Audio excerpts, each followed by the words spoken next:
Job లేక ఇబ్బంది పడుతున్నారా? అయితే మెడికల్ కోడింగ్ మీకు మంచి ఆప్షన్. వెంటనే కాల్ చేసి కోర్సులో జాయిన్ అవ్వండి.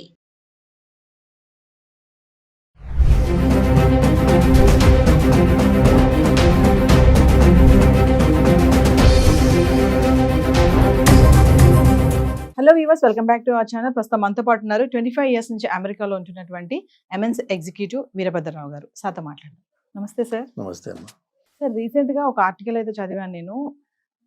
విజిటింగ్ వీసా మీద వెళ్ళిన ఒక అమ్మకి అక్కడ 14 ఇయర్స్ జైలు శిక్ష పడిందంట.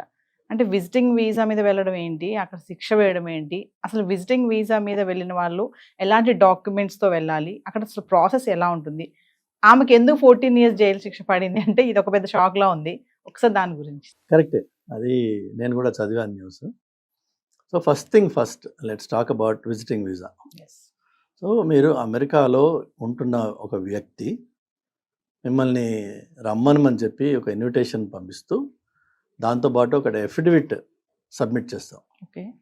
చేసి అందులో ఏమంటామంటే, నేను పలానా వ్యక్తిని పిలుస్తున్నా, నా పర్సనల్ డీటెయిల్స్ ఇవి, నేను ఇంత సంపాదిస్తున్నా, నా లీగల్ స్టేటస్ ఇది, ఈ వచ్చే వ్యక్తికి అన్ని రకాల పూర్తి సపోర్టు అతను ఈ కంట్రీలో ఉన్న రోజులు నేను ఇస్తాను అని అండర్టేకింగ్ కూడా ఇచ్చి ఆ ఇన్విటేషన్ లెటర్ని మనం పంపిస్తే ఇండియాకి, దాన్ని బేసిస్గా చేసుకుని, పెద్ద డాక్యుమెంటేషన్ ఏమీ ఉండదు దానికి.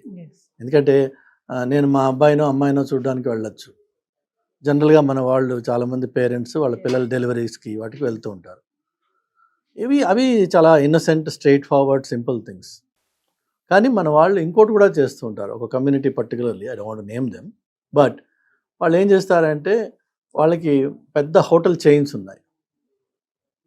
వాళ్ళ పేరెంట్స్కి గ్రీన్ కార్డ్ ప్రాసెసింగ్ చేశారు కొంతమందికి సిటిజన్షిప్స్ కూడా వచ్చాయి. అలా కాకుండా కొంతమంది విజిట్లో వస్తూ ఉంటారు. ఈ విజిట్లో వచ్చినప్పుడు చేయాల్సిందల్లా మీరు you have come to the US to visit your family and friends. అలానే కొన్ని ప్లేసెస్ తిరుగుతానని చెప్తాం. అక్కడ మనం అతనే ఇంట్లో కూర్చుంటాం అని చెప్పాం. సో తిరుగుతాం, సైట్ సీయింగ్, అది మాత్రమే మనం చెయ్యాలి అక్కడ. అలా కాకుండా కొంతమంది మన వాళ్ళు ఏం చేస్తారంటే, ఎలాగో నేను అమెరికాలో ఉన్నా కదా, ఎలాగో నేను డే టైంలో పిల్లలు ఆఫీస్కి వెళ్ళినప్పుడు ఖాళీగా ఉన్నా కదా అని తల్లులో పిల్లలో మొత్తానికి ఒక కలెక్టివ్ ఐడియా అది. ఏంటంటే, అమ్మ నువ్వు ఇంట్లో ఉన్నప్పుడు వచ్చే 3 months ఈ చుట్టుపక్కల చిన్నపిల్లలు ఉంటారు కదా, వాళ్ళని బేబీ సిట్టింగ్ చూడు, విజిటింగ్ వీసా మీద వచ్చిన వాళ్ళని ఓకే అని పిల్లల ఐడియా ఉండొచ్చు, తల్లి ఐడియా ఉండొచ్చు. నాన్న నేను ఇంట్లో చదువుకున్న దాని ఇంట్లో ఖాళీగా ఎందుకు ఉండాలి. ఈ 14 years జైలు శిక్ష పడ్డ ఆవిడ నేను చదివింది డాక్టర్ అని చెప్పి, maybe true or not, I don't know exactly. అయితే ఆవిడ చదువుకున్న ఆవిడ ఇండియాలో డాక్టర్. సో మనకుండే ఈగోస్, కాన్ఫిడెన్స్, ఎడ్యుకేషన్ అన్నీ ఉన్నాయి, బ్యాక్గ్రౌండ్ ఉంది. కానీ నువ్వు పరాయి దేశంలోకి వెళ్ళినప్పుడు you are no more a doctor, you are not recognised, you are not licensed, you are not registered. By education you may be a doctor, but by profession you are not a doctor. You cannot practise in America. Simple. Number 1. Number 2, నువ్వు వచ్చింది విజిటర్గా వచ్చింది, నువ్వు విజిటర్గానే ఉండాలి. Problem ఇంతకుముందు కూడా మనం వేరే వీడియోలో చెప్పాను నేను. L1, F1, H1, వీళ్ళు 3. F1 అంటే student, LHM employees, then B1, B2 అంటారు. అది ఎయిదర్ బిజినెస్ పర్పస్లో షార్ట్ టర్మ్ 2 weeks 3 weeksకి అమెరికాకి రావడం, లేకపోతే విజిటర్ వీసాగా అప్ టు 6 months వాడు స్టే ఉంటుంది. స్టేకి పర్మిట్ చేస్తారు జనరల్గా. బట్ వీసా వ్యాలిడిటీ వచ్చి 10 ఏళ్ళు ఉంటుంది. అంటే మనం ఇక్కడ హైదరాబాద్ కన్సులేట్కి ప్రతి సంవత్సరం వెళ్ళి స్టాంప్ వేయించుకోవాల్సిన అవసరం లేదు. 10 ఏళ్ళకి వీసా ఇచ్చారంటే అర్థం ఏంటంటే 10 yearsలో నువ్వు ఫ్రీగా ట్రావెల్ చేయొచ్చు back and fourth as a visitor. కానీ ఎవ్రీ టైం పోర్ట్ ఆఫ్ ఎంట్రీలో అక్కడ ఆఫీసర్ ఆపి మిమ్మల్ని అడుగుతాడు, ఎందుకు వచ్చావు నువ్వు, ఎవరున్నారు ఇక్కడ నీకు, వాళ్ళ అడ్రస్ ఏంటి, వాళ్ళ పొజిషన్ ఏంటి, కొన్ని బేసిక్ డీటెయిల్స్ వెరిఫై చేస్తారు. చేశాక వాళ్ళు మీకు కొన్ని రోజులు పర్మిట్ చేస్తారు యుఎస్లో ఉండడానికి. I-94 అంటాం దాన్ని. అది 6 months మ్యాక్సిమం ఉంటుంది. బట్ 6 months లోపు మీరు మళ్ళీ కావాలని ఏదైనా health reasons, if you have a right reason, genuine reason, you can ask for an extension. So ఆ టైంలో మీరు విజిటర్గా అమెరికాలో ఉన్నారు. ఉద్యోగము, వ్యాపారము చేసి డబ్బు సంపాదించే హక్కు మీకు లేదు అక్కడ. ఈవిడ చేసిన తప్పు ఏంటంటే, ఈ బేబీ సిట్టింగ్ అనే ఒక వ్యాపారం చేసింది ఆవిడ. If it is a service, it's a different story all together. She was making money. Number 2, అమెరికాలో ఎమర్జెన్సీ ఏదైనా వచ్చింది అనగానే ఫస్ట్ రియాక్షన్ న్యాచురల్గా అమెరికన్స్కి వచ్చేది call 911. Sometimes it's a stupid reason, sometimes most often 99% of the time it's a genuine emergency. Yes. Okay, there are even people out of panic attacks due to some past trauma might call 911 and they will get moral support. Yes. Sometimes in person, sometimes over the phone, but you are allowed to call. Nobody will discourage you from doing so. So 911 is your go-to in any emergency. ఈవిడ విషయంలో జరిగింది, నేను చదివింది ఆ వీడియోలు చూసింది ఏంటంటే, ఆవిడ యాజ్ ఎ డాక్టర్, బికాజ్ ఆమె ఎడ్యుకేటెడ్ కాబట్టి, she try to help a baby who was choking on some chips ఇంకోటో మొత్తానికి baby was choking and she could not help the baby. అప్పుడు ప్యానిక్ అయ్యి 911 కాల్ చేసింది. 911 వచ్చేలోపు బేబీ చచ్చిపోయింది. So first of all baby నీ కేర్లో చనిపోయింది కాబట్టి యు ఆర్ అకౌంటబుల్. అది ఫస్ట్ థింగ్. నువ్వు విజిటర్గా వచ్చావా లేదంటే ఎంప్లాయీగా వచ్చావా అవన్నీ సెకండరీ. అలానే ఈ బేబీ సిట్టింగ్ చేయడానికి కూడా కొన్ని లీగల్ ఫ్రేమ్వర్క్స్ ఉన్నాయి, రూల్స్ ఉంటాయి. ఎవరు పడితే వాళ్ళు చేయకూడదు. జనరల్గా ఏంటంటే ఇన్ కమ్యూనిటీ పక్కింట్లో బేబీని పెట్టడం ప్రిఫర్ చేస్తాం మనం, rather than drive the baby 10 miles and leave it in one place. So ఇక్కడ అవైలబిలిటీ ఉంది. వాళ్ళు కూడా ఎవరైతే బేబీని పెట్టారో వాళ్ళు ఈవిని చూసి నమ్మే పెట్టుంటారు కదా. కానీ కష్టం వచ్చినప్పుడు ఏది పనికిరావు. వాళ్ళు కూడా చెప్పరు ఆ మాట, yes I spoke to that lady before, చెప్పరు. అండ్ యుఎస్లో ఇంత ముందు కూడా మీకు నేను చెప్పాను, కొన్ని తప్పులకి felony crimes, you may say mistake or you know it's a crime, చిన్న మిస్టేక్ అయినా దానికి ఒక ప్రీఫిక్స్డ్ పనిష్మెంట్ రాసేసి ఉంది. Even the judge is bound by that. అందులో బేబీ అనేటప్పటికి ఇంకొంచెం సెన్సిటివ్ అయిపోతుంది. సో ఈ విధంగా మీకు కొన్ని విషయాలు మనము చాలా క్లియర్గా నేర్చుకోవాలి. సో ఫస్ట్ విజిటర్గా వెళ్ళినప్పుడు మీరు ఓన్లీ విజిటర్గానే ఉండండి. మీ దగ్గర ఎలాంటి వ్యాలిడ్ డాక్యుమెంట్స్ క్యారీ చేయాల్సిన అవసరం లేదు. ఎవరన్నా మిమ్మల్ని ఆగి రోడ్డు మీద ఆపి hi are you here legally or illegally అని చెప్పి అడిగే హక్కు ఎవ్వరికి లేదు అమెరికాలో. ఎవరన్నా ఆపి అడిగారు అనుకుందాం, ఇప్పుడున్న ప్రస్తుతం వాతావరణంలో అలా ఆగి అడిగే ఛాలెంజ్ చేసే పరిస్థితులు ఎక్కువ అవుతున్నాయి.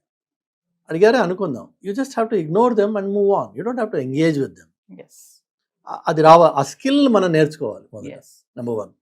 Number 2, only law enforcement has the authority to ask you are you here legally. ఇప్పుడున్న సిచ్యువేషన్లో, ఇంతకుముందు అది కూడా లేదు. లోకల్ కాప్స్కి లీగల్ ఇమిగ్రేషన్తో సంబంధం లేదు. వాళ్ళు అడిగితే మీరు సింపుల్గా మీకు ధారాళమైన ఇంగ్లీష్ వచ్చినట్టయితే చక్కగా చెప్పండి.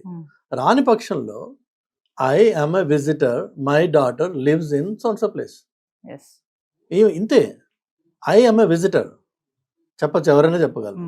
My daughter or my son address, అక్కడ అడ్రస్లు కూడా చక్కగా సింపుల్గా ఉంటాయి. House number, court, some street, some lane is enough for them to figure out. మీరు నెక్స్ట్, ఎందుకంటే మీరు ఒక టౌన్లో ఒకటి ఆపి అడుగుతున్నాడు కదా, ఆ టౌన్కి రిలేటెడ్ మనిషే నువ్వు. Now tell me the door number, house number and which court or which lane or which street. They know the rest of it. They can come and find out. మనకేంటంటే ఇండియాలో ఒక రకమైన పోలీస్ అంటే భయం ఉంది. First రక్షక భటులు body language అంతా మారిపోతుంది ఆ టైంలో. ఆ భయంతో అమెరికాలో కూడా పోలీసుని చూసి భయపడతారు. ఫస్ట్ రియాక్షన్, భయపడాల్సిన అవసరం ఏది లేదు. You can engage with them at a very professional level. వాడొచ్చి మీద పడిపోయి, అసలు యాక్చువల్గా అక్కడ ఎవరు టచ్ చేయకూడదు మిమ్మల్ని. అమెరికన్ సొసైటీలో American cop is not suppose to hold you by hand unless he has a probable reason, cause. And ఆ ప్రాబబుల్ కాజ్ ముందు చెప్పి తర్వాత మిమ్మల్ని చేత్తో పట్టుకోవాలి, చెప్పకుండా పట్టుకోకూడదు. ఓకే, అలాంటి కంట్రీలో మిమ్మల్ని ఒక కాప్ ఆపినప్పుడు వాడు ప్లెయిన్గా అడుగుతాడు, చెప్పండి, బీ ప్రిపేర్డ్ ఫర్ దాట్. ఎందుకు అంటే జనరల్గా మన వాళ్ళు అక్కడికి వెళ్ళినప్పుడు పెద్దవాళ్ళు ఏం చేస్తారు, ఈ కమ్యూనిటీస్లో ఈవినింగ్ వాక్ అని, ఆఫ్టర్నూన్ వాక్ అని వెళ్తూ ఉంటారు బయటికి. ఎందుకంటే వాళ్ళకి బోర్ కొడుతుంది, అక్కడ ఇంకో మనిషి కనిపించడు, మాట్లాడడానికి ఏముండదు, టీవీ వీళ్ళు తప్ప. పిల్లలు వర్క్ వెళ్ళిపోయాక వీళ్ళకి బోర్ కొడుతుంది. సో ఈ చిన్న చిన్న మాటలకి రాసన్నా పెట్టుకోండి, ప్రిపేర్ అయినా అయి ఉండండి ఒకటి. రెండోది ఆ తిరిగే చోట మీకు ఇవి కూడా కొన్ని వీడియోస్లో చూసుండొచ్చు మీరు. ఈ కమ్యూనిటీస్లో తిరిగేటప్పుడు మనకి ఇండియాలో కొన్ని అలవాట్లు ఉన్నాయి, అక్కడ పనికిరావు. ఇక్కడ ఏంటంటే మనము కొంతమందిని పరిశీలించి చూస్తూ ఉంటాం, కొన్ని సినారియోస్ని కానీ, కొంతమందిని కానీ, కొన్ని వస్తువులను కానీ. మీరు ఒక కమ్యూనిటీలో వాక్ చేస్తూ ఒక ఇంటిని అబ్జర్వ్ చేస్తున్నారు అనుకోండి, they may get suspicious about you. Observe చేసినా కూడా ఎస్, డౌట్ఫుల్ గా మనం వేరే హౌస్ ని చూసినా కూడా హౌస్ని కానీ మనిషిని కానీ పదే పదే అటు నడుస్తున్నప్పుడల్లా అటు చూస్తున్నారు అనుకోండి, అది కూడా అక్కడ ఎక్కడ సీసీ కెమెరాస్ ఉన్నాయో మీకు తెలియదు. ఎస్ వాళ్ళు మిమ్మల్ని రికార్డ్ చేయొచ్చు 10 times. This guy is walking by my street every day and is observing my house. I suspect this guy. ఆ సస్పిషన్ బేస్తో వాడు కాప్ని కాల్ చేయొచ్చు. కాల్ చేసినప్పుడు వాడు వచ్చి అడుగుతాడు. కానీ అక్కడ తప్పల్లో జరిగింది ఏంటంటే మనకున్న అలవాటుతోటి అన్నెసెసరీగా మనం ఆ అటెన్షన్ని డ్రా చేసాము. చెప్పేస్తే వాడు వదిలేస్తాడు, వాడేం అక్కడ ఇబ్బంది ఏమి ఉండదు. Because you haven't done anything wrong, you just చూసాం మనం. ఆ చూడడం కూడా తప్పే. ఇప్పుడు యూఎస్లో కార్ డ్రైవ్ చేస్తున్నప్పుడు you never turn to left or right and see who's in the other car, never. ఎప్పుడన్నా యాదృచ్ఛికంగా అనుకోకుండా ఒక స్టాప్ సైన్లో ఒక చూపు కలవచ్చు, బట్ యాజ్ అన్ ఇంటెన్షనలీ నువ్వు ఎవరిని చూడకూడదు. Everybody will mind their own business. అది అమెరికా అంటే అసలు basic definition mind your own business is America. So అది ఒక ఎటికేట్ నేర్చుకోవాలి మనం. It's an etiquette.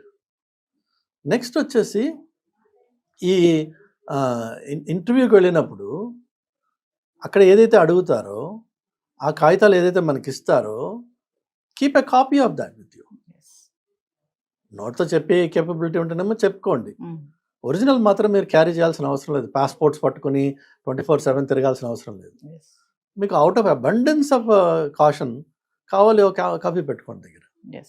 అది దాన్ని వాడండి. ఎవరిని అడిగినప్పుడు hey here is my visa, I'm here illegally, లీగల్గా హ్యాపీగా ఉండొచ్చు, గర్వంగా ఉండొచ్చు. సో మామూలుగా విజిటింగ్ వీసా క్యాన్సిల్ అవుతుంది అంటారు కదా సార్, అంటే ఏ కారణంతో క్యాన్సిల్ అవుతుంది విజిటింగ్ వీసా? ఎప్పుడు క్యాన్సిల్ కాదమ్మా. So again remember 2 things. One is visa which is given here in the consulate, permission to travel to the country. That visa simply tells the airline carrier వాడికి permission. అది ఆ కాగితం మీ దగ్గర లేకుండా మీరు ఏ ఫ్లైట్లోనూ ఎక్కలేరు. Okay, మీరు చెక్-ఇన్కి వెళ్ళినప్పుడు కౌంటర్ దగ్గర వాడు అడుగుతాడు, do you have a green card or you citizen or where is your visa. Okay, మీరు అది ఏదో ఒకటి చూపిస్తేనే మీకు ఆ ఫ్లైట్లో బోర్డింగ్ ఇచ్చేది. కాదు నేను అక్కడికి వెళ్ళాక చూసుకుంటానులే, నేను అసైలం సీక్ చేస్తున్నా, ఇదంతానే. ఓకే, అది ఒకటి. అక్కడికి వెళ్ళిన తర్వాత పోర్ట్ ఆఫ్ ఎంట్రీలో ఆ ఆఫీసర్ మళ్ళీ again he tries to ensure that you are here for the right reasons. వాళ్ళ ఉద్దేశం కూడా ఏదో మిమ్మల్ని ఇన్వెస్టిగేట్ చేసి ఇంట్రాగేట్ చేసి కష్టపెట్టాలని ఎవరికి లేదు. అయితే ఇంతకుముందు మనం మాట్లాడుకున్నట్టుగా ఇండియన్ స్టూడెంట్స్ అమెరికాకు వచ్చి స్టూడెంట్గా కాకుండా వర్క్ చేయడం అనేది ఎన్నో ఏళ్ళుగా నడుస్తున్న ప్రాక్టీస్ అది. కానీ ఈ దొంగ ఎప్పుడు పట్టుబడలేదు. అట్లానే B1 B2 అరే విజిటర్ వీసాగా వచ్చినప్పుడు యు ఆర్ సేయింగ్ క్లియర్లీ నేను I'm here for a visit for a period of 15 days, 30 days or 6 months.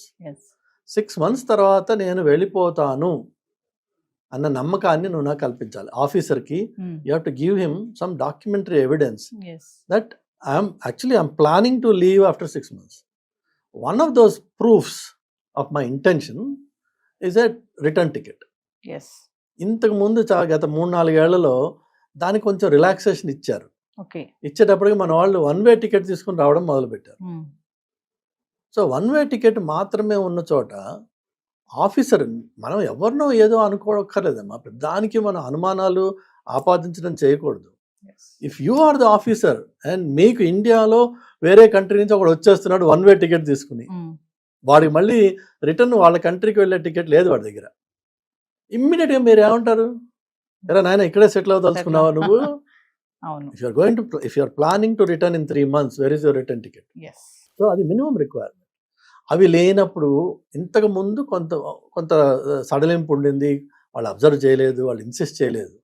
కానీ పద్ధతిలో అది ఒకటి పార్ట్ ఆఫ్ ద ప్రాసెస్. ఇప్పుడు వీళ్ళు ఏం చేస్తున్నారంటే అలా లేని వాళ్ళని ఇండియాకి రిటర్న్ చేస్తున్నారు.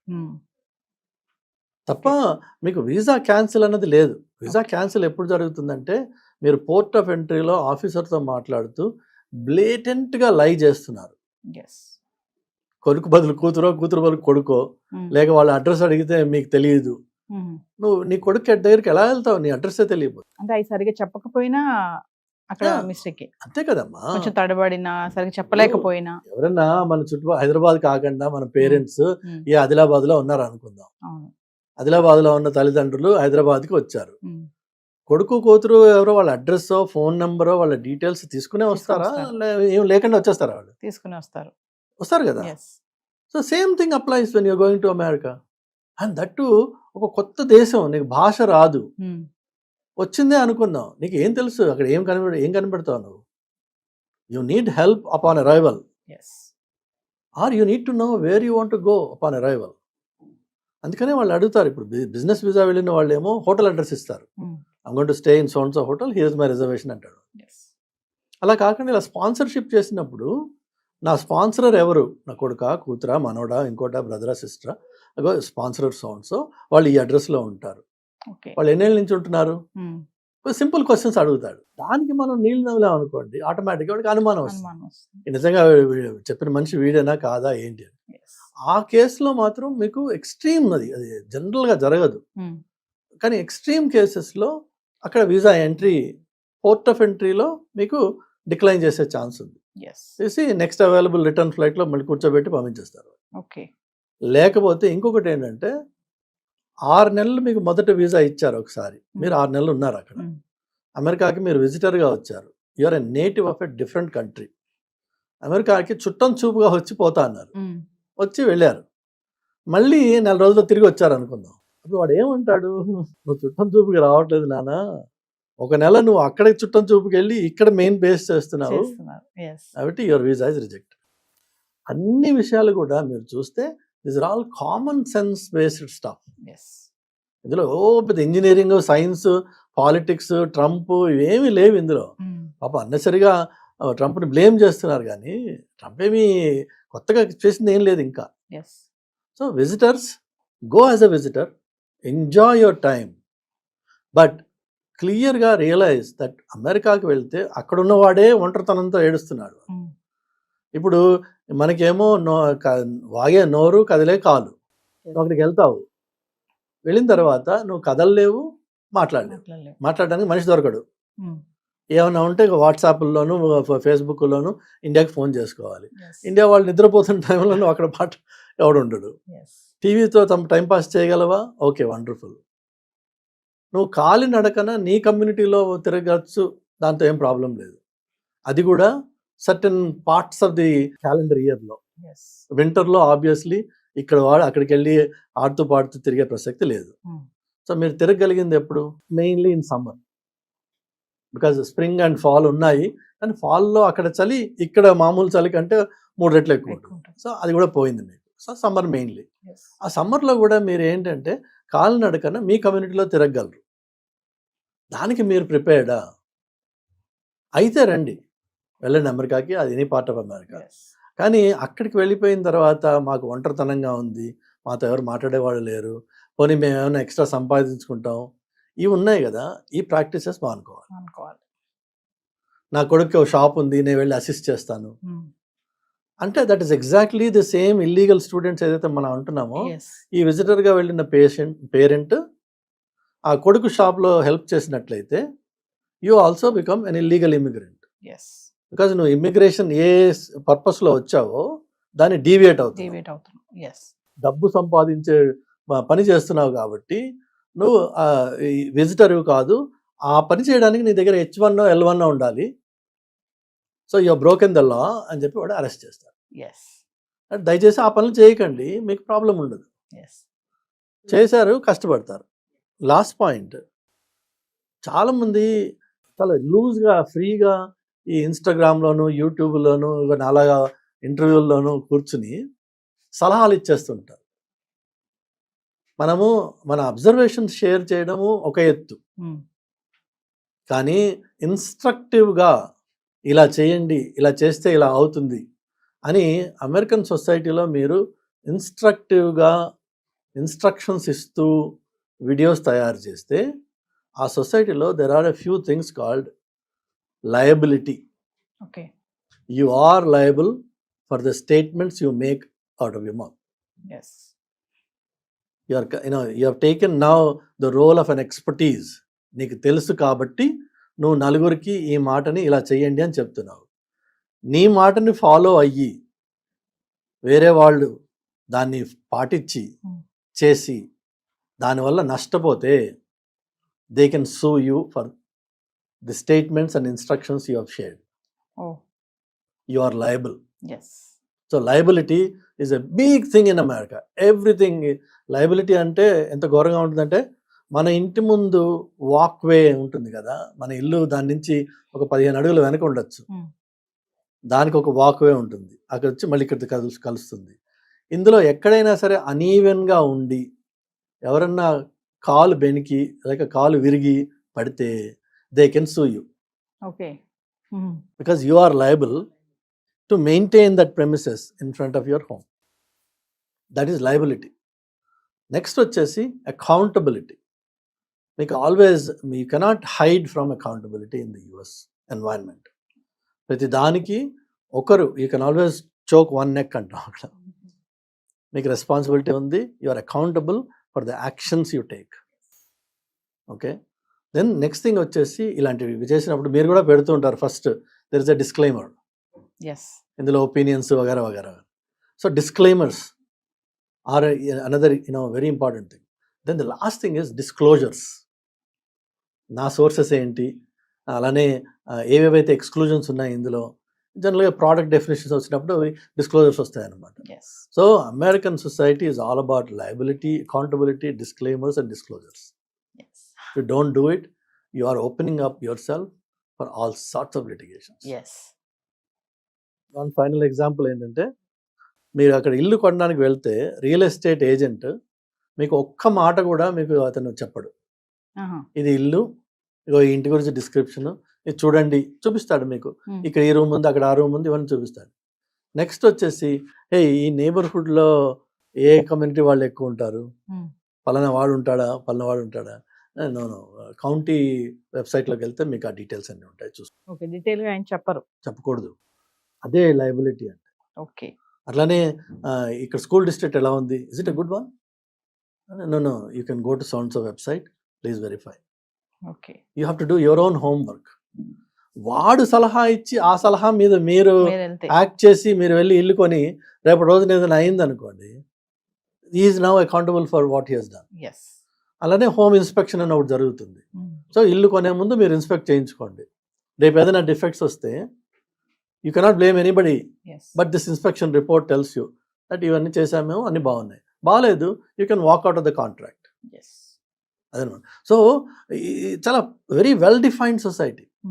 మనము ఇక్కడ ప్రాక్టీసెస్ తీసుకెళ్ళి అక్కడ పెట్టేటప్పటికి జరగరాని విషయాలన్నీ జరుగుతాయి. Thank you sir.